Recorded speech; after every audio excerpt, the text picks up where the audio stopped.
the truth.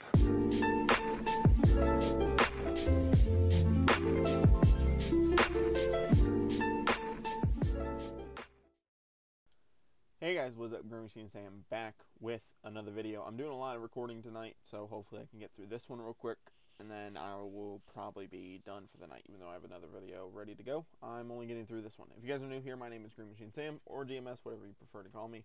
This is Washington football team 20-year rebuild. This is a series still continuing on my channel, and this is how far we've gotten. We've been through 12 seasons. We're in a stage where it's kind of like some of our guys have gotten older, and we're moving on from some guys.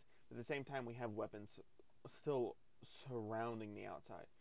Saquon is 1 year away, one good year away from being the best running back of all time statistically. He would have the most yards, the best yard per carry, and the most touchdowns. Brought in a new tight end in the draft, Manu Contreras. Brought in Tyler Wynn, a fullback. We still have our running backs in Greg Toller and Cam Allen, who are still developing. We have Henry Boston, who we traded for. Trey Spence. Terry McLaurin is back as a fifth-string wide receiver. Steven Street and Matt Phillips are here. Pat Fairmouth is still here. Noah Edison, Jay Butler, Bobby Monroe, Trey Richards, and Joe Shields. A lot of these guys you will not know if you guys have not watched some of the earlier videos. We do still have Chase Young, Ed Oliver. Zay Sanborn is a new guy that we brought in. Mike Lau has been an absolute dominant force on the outside. Deshaun Beckham, Jose Ramos, and Marquise Beckham are our top three corners. Larry White, Zach Allen are our backups. They've both been solid backups over the year. Gordon Davis has been a significant part of this defense. He has been the strong safety for the past, I think, 6 or 7 years now. And he's been an absolute beast. He's one of the best strong safeties in the league, if not the best. Eric Ash finally gives somebody for Gordon Davis to run side along. He has developed immensely by being next to Gordon Davis. Still have a bunch of linebackers that still need to develop, and Carl Davis, Brandon Ellerbray, and many, many more. We still have Khaleke Hudson. We brought him back after trading him away a couple seasons ago. He is now back at a 75 overall. He will be that backup outside backer. J.J. Maynard and I think Jonathan Payne, our kicker and punter duo. Maynard was actually 68 overall when we found him in free agency. And he took over for a guy that actually played pretty well for us after Justin Tucker retired. Matt Phillips and Steven Street will both be returning punts and kicks for us. So it's a very good team. Matt Phillips is slowly aging, though, so that's something we have to worry about. So is Chase Young, Ed Oliver. Saquon Barkley's getting up there in age and will probably retire after this year. Terry McLaurin's back, but he's at a significant ground downgrade and compared to what he was at. But let's see what we can do with this team. I think it's a playoff team, to be honest, at minimum. At best, it's a deep playoff run. I don't think it's a Super Bowl team. I just don't think we're quite there. But, hey, it's a good team. It's a very, very good team. And I want to stay in a state of competition, and doing that means we have to get rid of guys when we have to. So if there are any guys, we will trade them before Week 8, of course. That's something I never understand about teams is, like, they know they won't be able to bring somebody back, but they won't trade him. Like, no offense, is he really that big of a piece to your puzzle that if you trade him away, it takes you from a Super Bowl team to a playoff team? Like, I don't think so. If it does, that just means you have bad coaching, and it's all about the players. So Chase Young has to come back. Saquon, I would love to bring back, but $10 million for a 34-year-old running back, that'll probably be low 80s. Joe Shields should probably come back at 25 years old, 84 offensive tackle. Some of these guys will definitely have to come back. Others I'm going to have to let walk, like Martin Jennings, Noah Edison. It just really depends on how cheap I can get some of these guys and how well they develop over the next, 8 weeks or so. So I think at the week 9, I think we were like, 5-2, 6-2, something along that lines. And the team looks good. I think the biggest issue right now is that third receiver or the interior part of the O-line.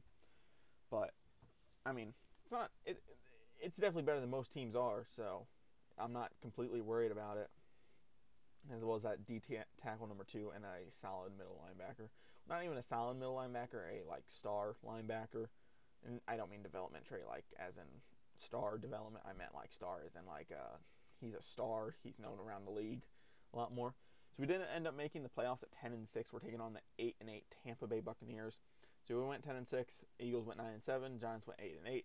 7-9 for the Dallas Cowboys. So we lose 2 more games, and we're 8-8 and at the 3rd seed, and or we could lose 3 more games and be where the Cowboys were. So that division, I swear to God, is one of the weirdest divisions ever. NFC East is. I think there was a thing going on where the Washington football team, before they became the Washington football team, went from like 1st place to 4th place, 1st place to 4th place, 1st place to 4th place for like 6 straight years. They would either be the number 1 seed or the number 4 seed. And I think they were the 4 seed last year, and I think they're the 1 seed this year. So Austin Hockenson, almost 4,000 yards, 30 touchdowns, 4 picks. That's insane. That's the lowest amount of picks I think I've seen in Madden so far this year, is 4 picks. Of course, not a superstar season, but it's still good enough to get us to the playoffs. Still good enough to be an elite level QB. Saquon Barkley, 1,187 yards, 7 touchdowns, 4.6 yard average. That's insane. Cam Allen with almost 337 yards, 12 touchdowns. Greg Toller with 102 yards and a touchdown. So averages weren't particularly great because we didn't have that number 2 back that could really carry us, but they were good enough to get the job done.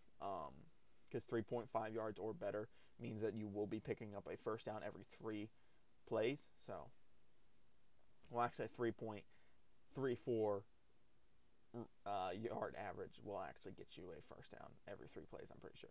Or it's a 3.35, I think. 2 1,000-yard receivers in Matt Phillips and Stephen Street with a combined total of 13 touchdowns between the 2 of them. Fairmouth with 81 catches, 858 yards, 7 touchdowns. Trey Spence with 1 touchdown. Manu Contreras with 5 touchdowns. So tight ends definitely got involved, and that's good to see. Sacks, of course, it's Madden, so you're going to let up sacks. You're going to let up a lot of sacks. They would think Joe Thomas would let up probably 20 sacks a season. Let's be real. Brandon Ellerbray, hell of a season, 118 tackles. Calvin Davis, 110. Jose Ramos, 83. Tackles for loss, we're going to be looking at 13 for Ed Oliver, 11 for Chase Young, 9 for Zay Zanborn, 7 for Brandon Ellerbray, 7 for Michael Allen, 6 for Calvin Davis, and 4 for Josh Uche, 3 for Gordon Davis. 14 sacks for Ed Oliver, 7.5 for Chase Young, 5.5 for Michael Allen, 5 for Zay Zanborn, 2 for Calvin Davis, 2 for Daniel Jennings, and 1.5 for Martin Jennings. 3 picks for Brandon Ellerbray, 3 for Eric Ash, 2 for Gordon Davis, 2 for Deshaun Beckham, and 1 for Jose Ramos. He's been a really good player for us as well. I mean, all these guys have. What am I kidding? 1 forced fumble for Ed Oliver and Ramos as well. No fumble recoveries, no safeties, no blocked kicks, and no touchdowns. So that kind of sucks. But hey, still getting turnovers, though, is the most important part. 13 for 16 for J.J. Maillard for 81 completion percentage on field goals and 100% on extra points.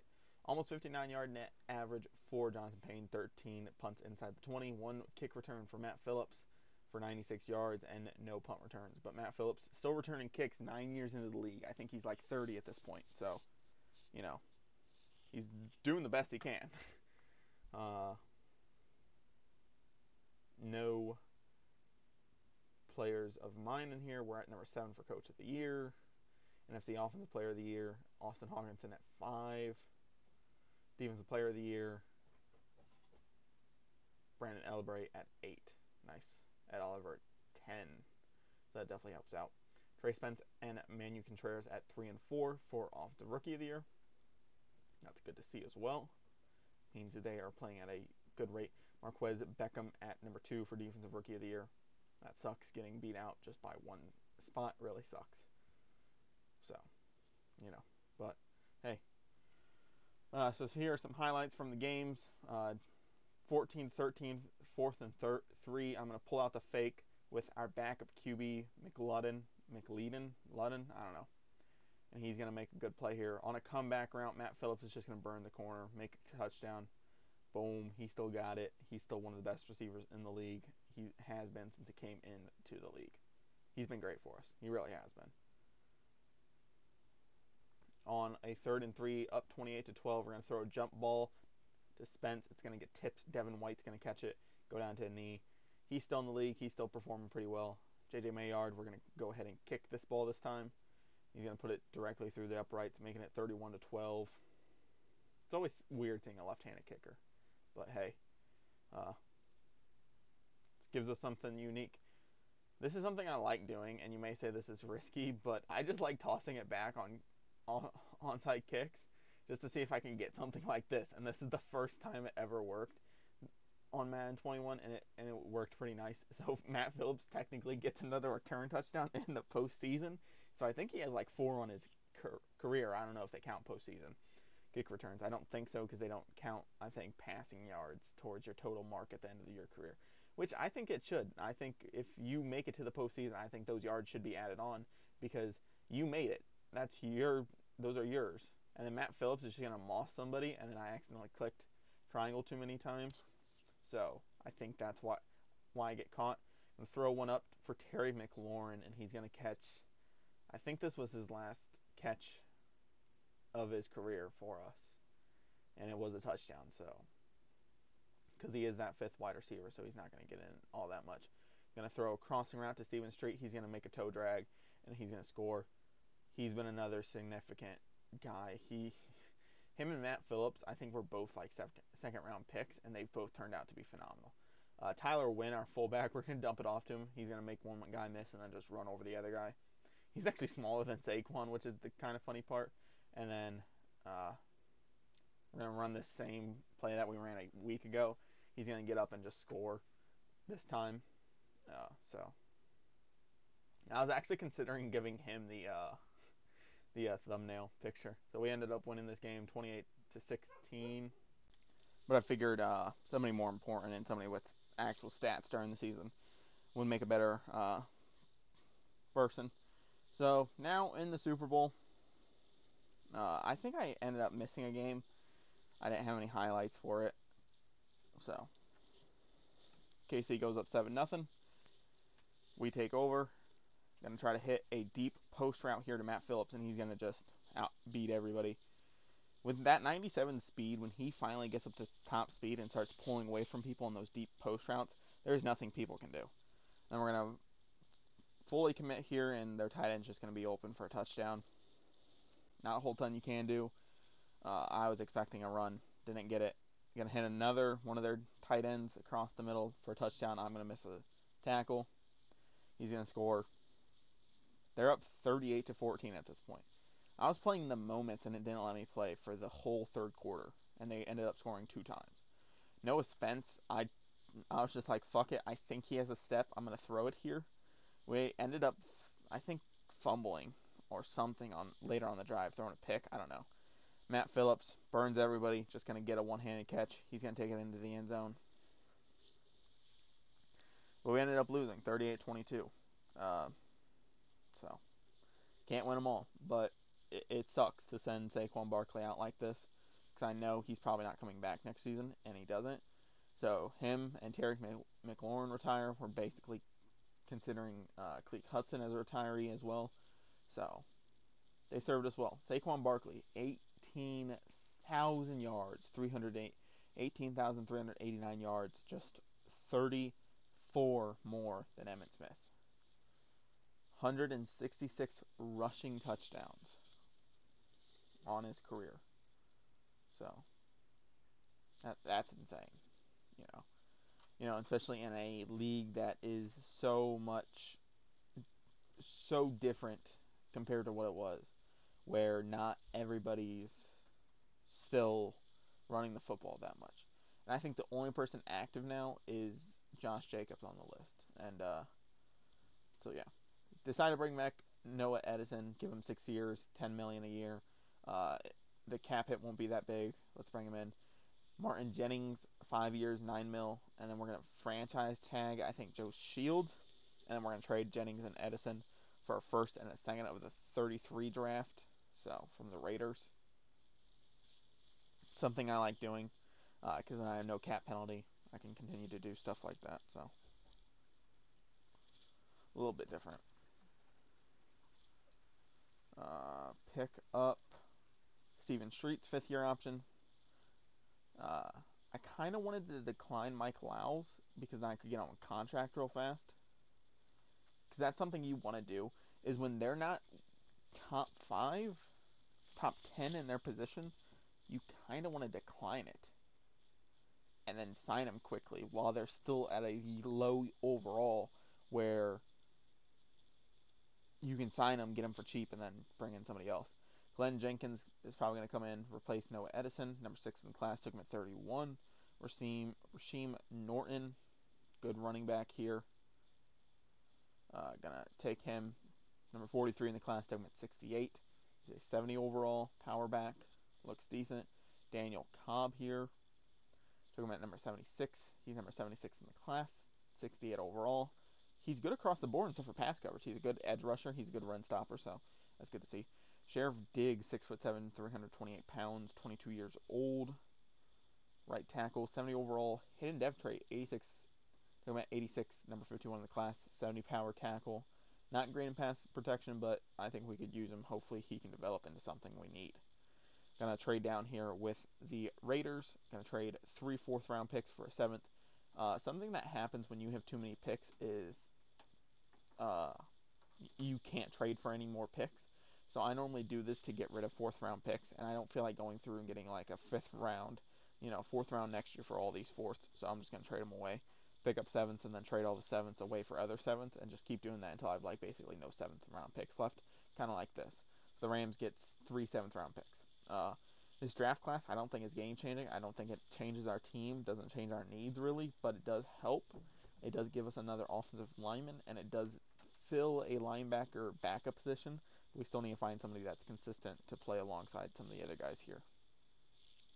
Glenn Jenkins here, number 60 overall. So he might play center, or we might move the center out and let him play center. Rasheem Norton, 26, power back. He looks pretty big. Going to be taking over Saquon Barkley's number. Hopefully he can wear it well. Daniel Cobb, number 45, left outside linebacker. He's going to be playing left outside linebacker, and he's going to be just that backup special teams guy that can hold the line, play good. He's fast, he's physical. Sharif Diggs, more of your classic O-lineman, power, rubbers, big, physical, big up top. He's going to be a beast. Henry Boston, Jay Butler, and Joe Shields for a 1st, 2nd, and a 3rd of the 2034 class. But with that being said, guys, don't forget to like, comment, subscribe, all that fun stuff, turn on post notifications, and I'll see you guys in the next video. If you guys enjoy any of my content, I would appreciate the subscription. We do end up trading D. Smith, Calvin Davis, and Kareem Billups for a 1st and a 2nd of next year as well.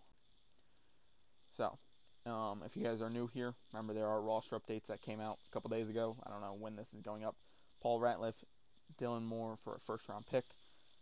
There's roster updates for Madden 20, Madden 21, NBA 2K20, and that should be it. Some other stuff will be coming out soon. Hopefully more content. Hopefully more consistent content as well. But I'm out. Peace.